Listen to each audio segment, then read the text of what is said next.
자, 이제 대단원의 막을 향해 달려갑니다. 오늘은 요한계시록 20장 천년 왕국에 대해서 함께 알아보도록 하겠습니다. 네, 요한계시록 20장은요, 크게 네 가지 구조로 나눠져 있습니다. 용의 포획, 천년 통치, 사단의 패망, 흰 보좌에서의 심판으로 나눠져 있는데요. 자세한 내용 들어가 보도록 하겠습니다. 자, 먼저 1절부터 3절까지는요, 가장 최종적인 악이 하나 남아 있었죠. 바로 용입니다. 약간 오늘은요, 시각적인 것들과 각도를 조금 달리 해가지고요, 용의 포획의 장면이 나타나지는데요. 먼저 보니까 1절부터 보니까 그 천사가 내려와가지고요, 용, 옛뱀이라고도 하고, 막이라고도 하고, 사탄이라 하는 자를 드디어 잡습니다. 잡고서는 천년간 결박을 시켜요. 그리고 그 후에 잠깐 놓여주겠다라는 얘기가 등장을 하게 되어집니다. 자, 이제 용이 무적행에 갇히고 이제는 순교자들, 신실하게 신앙을 지켜냈던 자들, 이들이 그리스도와 더불어 천년 동안 왕노릇하는 그러한 구절이 등장하게 됩니다. 일명 천년 왕국이라고 여러분 많이 들어보셨죠. 그리고 이 천년 왕국이라는 말로 인해서 수많은 이단들이 나오기도 했는데요. 뭐 몇 년부터 몇 년까지일 것이다. 구체적인 숫자는 어떻게 될 것이다. 수많은 미혹하는 말들이 있지만 요한계시록 자체가 숫자를 통해서 상징을 많이 보여준다고 했습니다. 즉 천년이 상징하는 것은 성도가 받을 영원한 복일 것이다 라고 추정을 하고 있고요. 이 천년 왕국이 땅인지 하늘인지 그리고 이 천년의 기간이 예수님이 재림을 중심으로 해서 전인지 후인지에 대해서 성경은 밝히고 있지 않습니다. 성경이 밝히고 있지 않는 것들을 굳이 막 학설을 만들어서 규명을 하고 하나의 종파가 만들어지고 그래서 이단들이 많이 나오고 있는데요. 인간적으로 억지로 해석하지는 않았으면 좋겠습니다. 자, 일단 성경 자체로만 본다면요. 첫째 부활하는 자들, 이때 천년 통치 가운데에 합류하는 자들은 복이 있을 것이다. 즉 이긴 자들이죠. 주님을 위해서 순교한 자들이에요. 이들은 둘째 사망이 다스리지 못할 것이라고 합니다. 둘째 사망이라는 것은 뭐냐면요.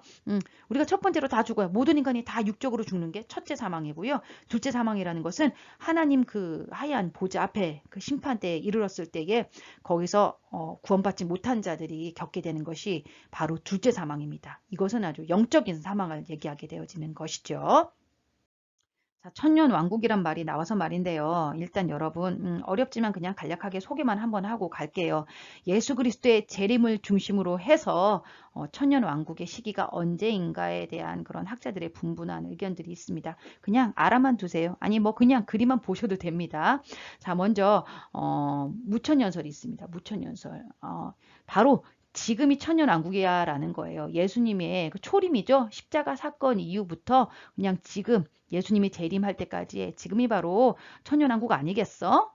이 땅에서의 우리가 지금 누리고 있는 성도들의 삶이 천년왕국 아니겠어? 무천년설이고요. 자, 보십시오, 여러분. 천년왕국 이후에 예수님이 재림하실 거야. 천년왕국 이후에 재림하실 거야. 그래서 후천년설이고요. 아니다. 천년왕국 전에 예수님께서 재림하셨을 것이다.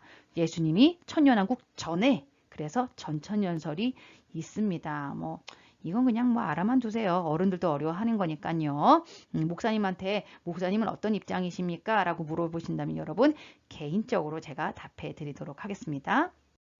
자, 이제 7절에서부터 10절까지는요, 사탄의 패망하는 부분이 나옵니다. 천년이 지나 이제 사탄이 옥에서 놓이게 되어지죠. 그리고 나서 곡과 마곡을 미혹한다라는 구절이 나오는데요. 이건 에스겔서에 등장하는 곡이라는 왕이 있었어요. 이스라엘의 대적자고요. 마곡에서 연합군과 함께 이제 전투를 벌이게 되어지는데 결국 이 곡왕이 패배하게 되어집니다. 근데 이제 그것을 상징으로 가지고 와가지고요. 그때처럼 모든 힘을 규합해서 전쟁을 일으키겠다. 16장에서 아마겟돈 전쟁을 준비한다라는 부분들이 나왔죠. 바로 그 전쟁입니다. 최후의 전쟁을 준비하였으나 결국 제대로 싸워보지도 못하고 하나님이요 이 사탄을 용의 존재를 불에 의해서 파멸시킵니다. 그리고 다시는 살아나오지 못했끔 불과 유황못에 던져버리는 최종적으로는 하나님께서 승리하시는 장면이 묘사가 되어지고 있죠. 결국 악은 여러분 패망하였다는 것입니다.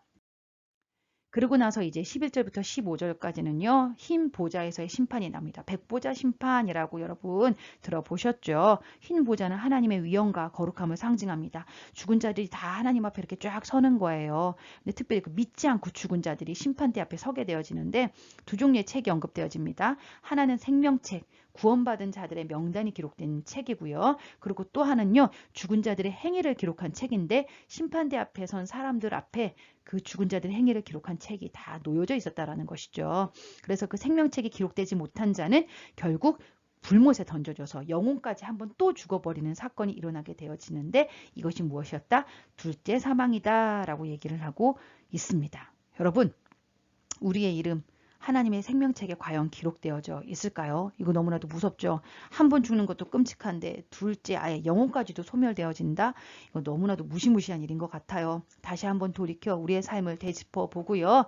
하나님 앞에 우리가 정말로 생명책에 이름이 기록된 자로 이왕이면은요. 그 첫째 부활에 참여하는 자들이 되어지기를 바랍니다. 자, 오늘의 퀴즈. 계시록 20장에 등장하는 천년 왕국의 천년이 상징하는 것은 무엇일까요? 여러분, 오늘도 배운 말씀들을 중심으로 해서 답변 남겨주시고요. 이제 딱 2장밖에 안 남았습니다. 요한계시록 잘 달려오셨어요. 끝까지 승리하는 이기는 자 되시기를 주님의 이름으로 축복합니다.